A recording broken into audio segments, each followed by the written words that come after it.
Howdy folks, Shady's back again, or something. Hope you're doing well.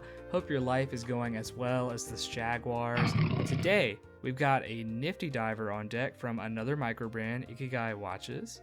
I've sat on this one for a while, but it felt like a solid time to look back on the experience of backing this project and my time with the watch itself.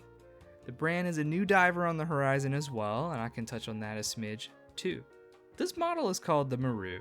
I decided to back the launch of it on Kickstarter quite a while back, and I've had the piece in hand since October of last year.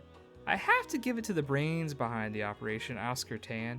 He provided a lot of transparency for the project throughout, even as certain obstacles presented themselves. He had to switch factories at one point, as I recall, and he made many adjustments to improve the overall presentation of the piece and the quality of the components.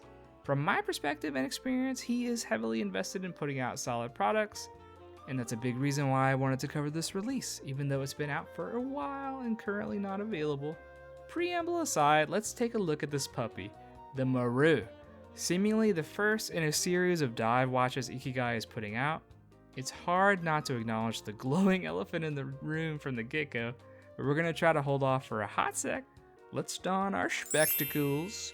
We have a diameter of 40 millimeters, a lug width of 20 millimeters, a lug to lug of 47 millimeters, a thickness of 11.7 millimeters, and a weight of 148 grams, sized for my wrist.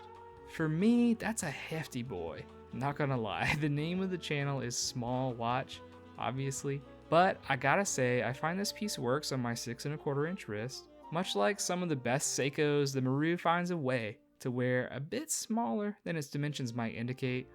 Some of that is down to the lug shape, I think, being downturned and beveled. That thickness too is quite restrained for a diver, which is a huge boon for wearability, especially when you're a bird, like myself.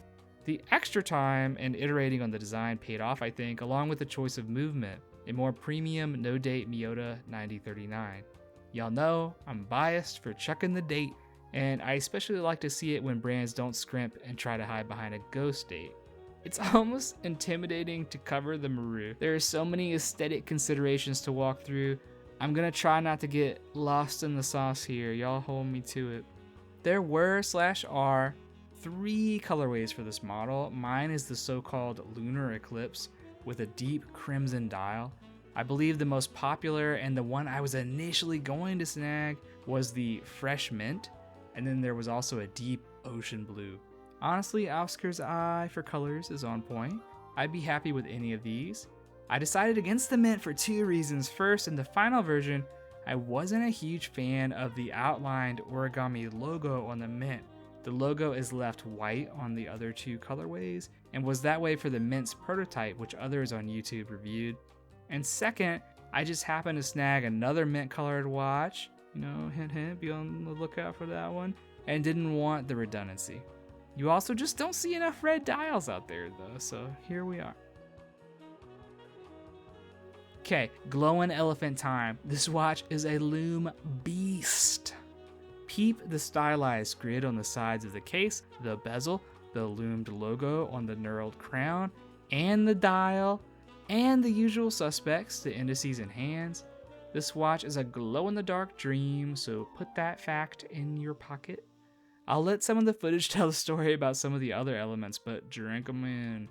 Everything is quite considered, from the handset to the stepped minute track with cutouts for the indices, the yellow accented lollipop second hand, and so on. I appreciate all of that, seen through the flat sapphire crystal along with the restrained dial text touting the name of the line and the watch's 200 meters of water resistance. Ripping my attention away from the dial for a sec, I want to mention the bracelet. We've got H-links and a branded clasp with decent micro adjust options. I was definitely able to get a good fit after removing a few links.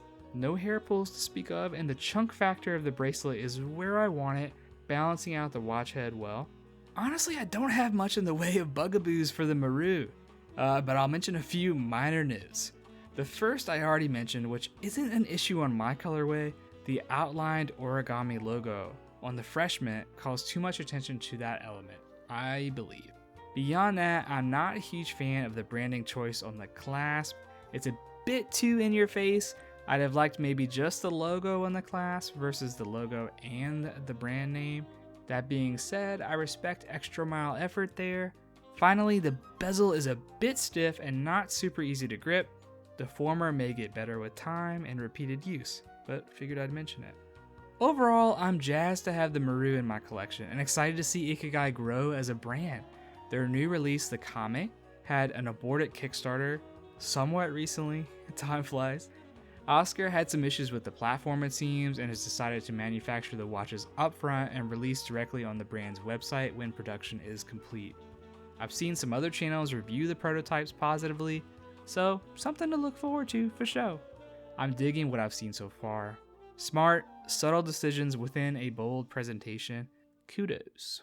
Alright homies, I'd love to hear what you think about this one, or maybe even the Kame coming down yonder. Thanks for taking some time out of your day to spend with me. Hope you're having a rad day wherever you are. Take care.